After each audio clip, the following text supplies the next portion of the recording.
ngọc nế ngày nâng dương mặt vơ cho hùi tại đọc cô chu ru chiết crốt hay thưởng xóm đi miên tại đọc cô chu ru chiết crốt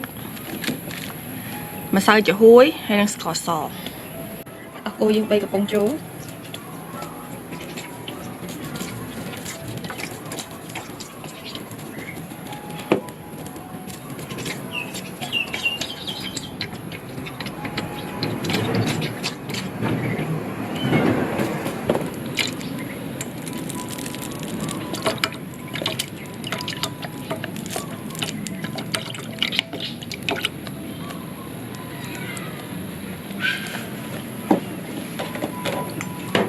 mà sao cho húi pi sập pi cà phê chứ nữa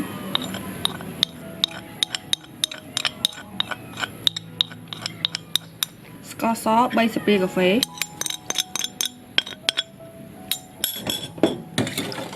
cô giờ lý chụp như thế chứ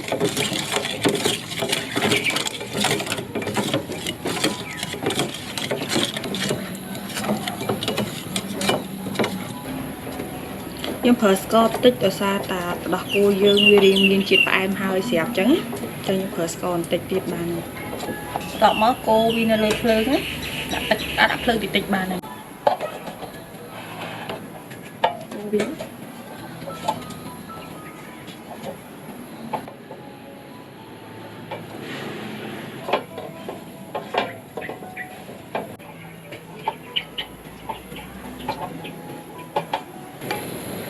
lấy rồi từ đó cô dương nhập đam pu hết á dương tục ở vía bị bệnh tí tí đó chẳng bật lờ ở vía pu ở đó cho nên thì tí đó lấy pu du đá như bật lờ hết á vía là chẹt đá dương chặt về trôn nó không tràn dương mất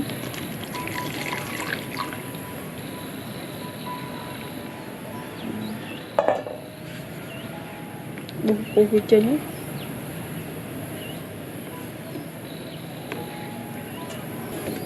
và tọt mó vô vía đã trôn nó nông tu từ cọ dạ pe mà mong từ pi mau á là bởi vì cọ lồ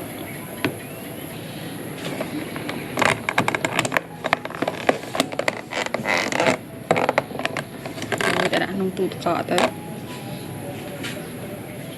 để cho hôi dơ á nhầm do bị nông tu từ cọ ấy nhầm tục ba dạ pe mà bằng cả lá là vía răng này lấy dân cho vía mình trả đại cha này ở cái này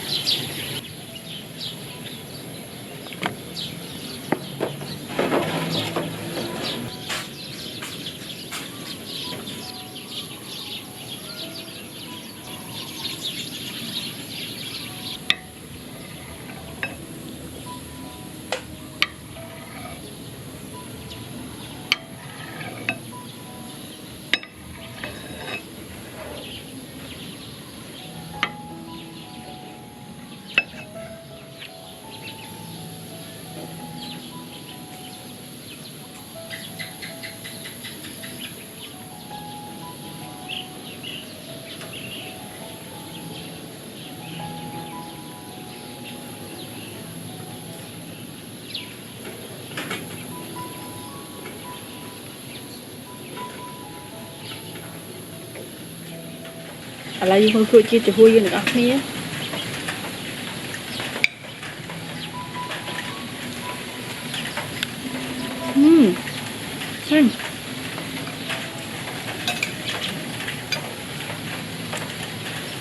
chịu em cho nhé